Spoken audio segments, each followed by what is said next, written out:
Momen-momen kebaikan senantiasa menyapa para hamba sebagai karunia dan anugerah dari Allah. Tidaklah suatu syiar usai, kecuali datang selanjutnya ibadah yang lain, agar noda-noda tersucikan dan derajat mereka terangkat. 10 hari yang diberkahi telah menyelimuti kita. Ia adalah hari-hari terbaik, paling utama, paling mulia, dan paling agung. Allah telah bersumpah dengannya dalam firman-Nya. Demi fajar, demi malam yang 10. Masruq rahimahullah menjelaskan, ia adalah 10 hari Zulhijjah, sebaik-baik hari dalam 1 tahun. Dia juga termasuk hari-hari yang Allah haramkan dan penutup bulan-bulan yang Allah firmankan musim haji itu pada bulan-bulan yang telah dimaklumi. Ka'ab rahimahullah menjelaskan, bulan-bulan haram yang paling Allah cintai adalah Zulhijjah, dan hari-hari yang paling dia cintai dalam Zulhijjah adalah 10 hari pertamanya. Siangnya lebih utama daripada siang hari pada 10 hari terakhir Ramadan. Rasulullah sallallahu alaihi wasallam bersabda, sebaik-baik hari di dunia adalah hari-hari yang 10. Hadis riwayat Ibnu Hibban. Syekhul Islam rahimahullah menjelaskan, siang 10 hari pertama Zulhijjah lebih utama daripada 10 hari terakhir Ramadan. Sebaliknya, malam-malam 10 hari terakhir Ramadan lebih baik dari malam-malam 10 hari Zulhijjah. 10 hari bulan Zulhijjah menjadi spesial dikarenakan terhimpunnya induk-induk ibadah seperti salat, puasa, sedekah, dan haji. Hal ini tidak terjadi pada masa lainnya.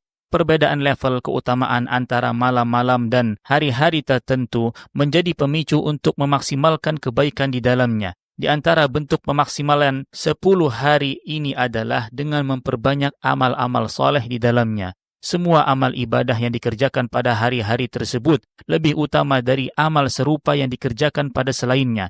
Nabi SAW bersabda, tidak ada hari-hari yang amal saleh lebih dicintai Allah untuk dikerjakan melebihi pada hari-hari tersebut, yaitu 10 pertama Zulhijjah. Para sahabat bertanya, wahai Rasulullah, lebih baik dari berjihad di jalan Allah? Beliau menjawab, lebih baik dari berjihad di jalan Allah, kecuali jika seseorang keluar berjihad dengan jiwa dan hartanya, dan ia tidak kembali lagi. Hadis riwayat Bukhari. Ibnu Rajab rahimahullah berkata, hadis ini menunjukkan bahwa beramal pada 10 hari pertama Zulhijjah lebih dicintai oleh Allah dibandingkan beramal pada atau seluruh hari-hari dunia tanpa pengecualian sedikit pun. Dahulu para salaf sangat bersungguh-sungguh melakukan amal soleh pada hari-hari tersebut. Sa'id bin Jubair rahimahullah apabila telah masuk 10 Zulhijjah, beliau bersungguh-sungguh dalam beribadah sampai orang lain tidak mampu menirunya.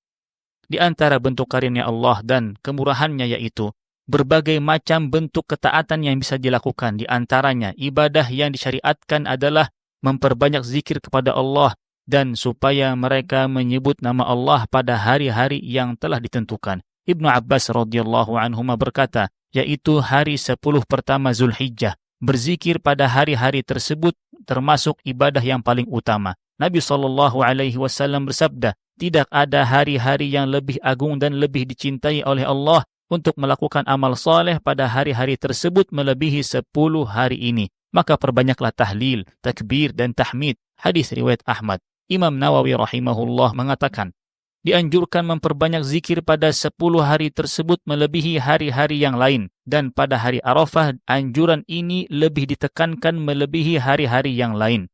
Sebaik-baik zikir adalah membaca Al-Quran. Ia adalah petunjuk dan cahaya yang nyata. Takbir mutlak pada setiap waktu termasuk salah satu syiar utama pada 10 hari pertama Zulhijjah. Dahulu Ibnu Umar dan Abu Hurairah radhiyallahu anhuma keluar menuju pasar pada hari-hari tersebut untuk bertakbir, maka orang-orang pun ikut bertakbir. Adapun takbir muqayyad disyariatkan setelah salat, dimulai dari salat fajar, hari Arafah untuk jamaah haji, dan selain mereka hingga akhir hari tasyrik setiap selesai salat. Bersedekah juga merupakan amal kebajikan. Dengannya kesulitan menjadi lapang dan kesedihan pun hilang. Dan sebaik-baik waktu sedekah tatkala dibutuhkan dan pada zaman yang dimuliakan. Rasulullah SAW bersabda, orang yang membiayai kehidupan para janda dan orang miskin bagaikan orang yang berjihad di jalan Allah. Aku, perawi, mengira beliau bersabda, dan bagaikan orang yang mengerjakan salat tanpa kenal lelah dan bagaikan orang yang berpuasa terus-menerus. Hadis muttafaq alaihi. Di antara yang dianjurkan pada 10 hari pertama Zulhijjah adalah berpuasa pada 9 hari pertama. Imam Nawawi rahimahullah berkata, puasa ini sangat dianjurkan sekali, berpuasa pada hari Arafah, menghapus dosa setahun yang lalu dan setahun yang akan datang.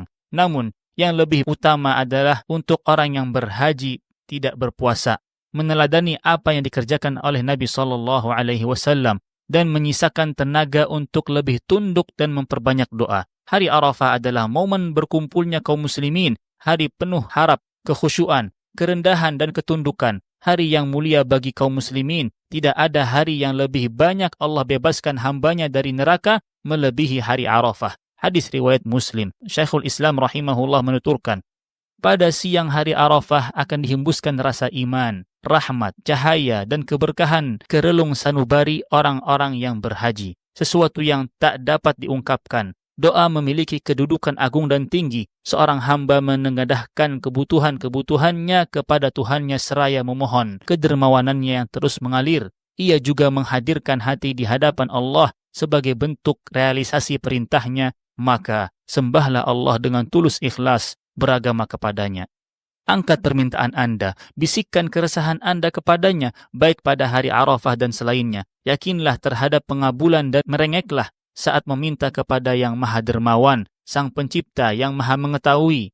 Sesungguhnya urusannya apabila dia menghendaki sesuatu, dia hanya berkata kepadanya, jadilah, maka jadilah sesuatu itu. Ibnu Abdul Bar menuturkan, mayoritas doa pada hari Arafah semuanya dikabulkan. Pada 10 hari ini terdapat hari Nahar, suatu hari yang paling agung di sisi Allah. Nabi SAW bersabda, sesungguhnya hari yang paling agung di sisi Allah adalah hari Nahar ke-10, kemudian hari Qar ke-11. Hadis riwayat Abu Dawud. Hari yang paling tinggi level keharaman, kehormatannya di sisi Allah. Nabi SAW bersabda pada khutbah Haji Wada', sesungguhnya hari yang paling haram adalah hari kalian ini, dan bulan yang paling haram adalah bulan kalian ini. Hadis riwayat Ahmad. Salah satu dari 2 hari raya kaum muslimin, hari bersukacita dan bahagia setelah melaksanakan salah satu rukun-rukun Islam. Sebaik-baik hari manasik haji, paling mulia dan paling banyak ibadah terkumpul padanya, yaitu hari yang dinamakan Haji Akbar. Allah berfirman, dan inilah suatu pemakluman dari Allah dan Rasulnya kepada umat manusia pada hari Haji Akbar. Pada hari Nahar, Allah memberitakan kepada Nabi SAW dan orang-orang yang beriman bahwa Dia telah menyempurnakan agamanya sehingga mereka tidak perlu menambahkan apapun selamanya. Dia telah menjadikannya paripurna sehingga tidak akan berkurang selamanya. Dia telah meridhoinya sehingga tidak akan memurkainya sepanjang masa. Pada hari ini telah aku sempurnakan agamamu untukmu, dan telah aku cukupkan nikmatku bagimu, dan telah aku ridhoi Islam sebagai agamamu. Ibnu Katsir rahimahullah menjelaskan, ini merupakan nikmat Allah Azza wa Jalla yang paling besar untuk umat ini. Dia telah sempurnakan agama mereka sehingga tidak memerlukan agama dan nabi lain kecuali agama dan nabi mereka. Pada hari kiamat kelak, setiap nabi akan Allah tanya tentang penyampaian risalah kepada umatnya. Nabi SAW bersabda, kelak kalian akan ditanya tentangku. Pada hari Nahar, beliau SAW bertanya kepada para sahabat, apakah aku telah sampaikan risalah? Mereka menjawab, iya. Beliau menimpali, ya Allah, saksikanlah. Hadis riwayat Bukhari dan Muslim. Pada hari yang agung itu, Nabi SAW berwasiat kepada para sahabat agar menyebarkan agama kepada manusia. Hendaknya orang yang menyaksikan sabda ini menyampaikannya kepada orang yang tidak hadir. Barangkali orang yang disampaikan padanya suatu hadis justru lebih memahaminya daripada orang yang mendengar langsung. Hadis riwayat Bukhari dan Muslim.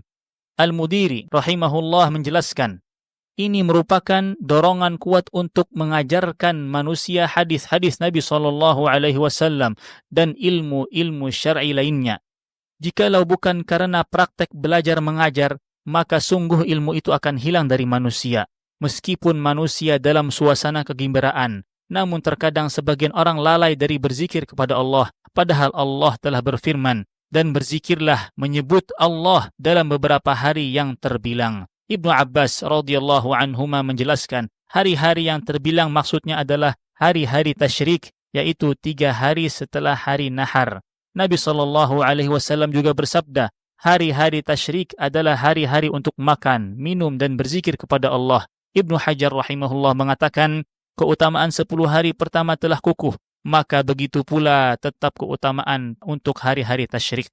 Pada hari penyembelihan kurban dan hari-hari tasyrik, terdapat ibadah harta dan fisik. Salah satu ibadah yang sangat dicintai oleh Allah yang digandengkan dengan salat, maka dirikanlah salat karena Tuhanmu dan berkorbanlah.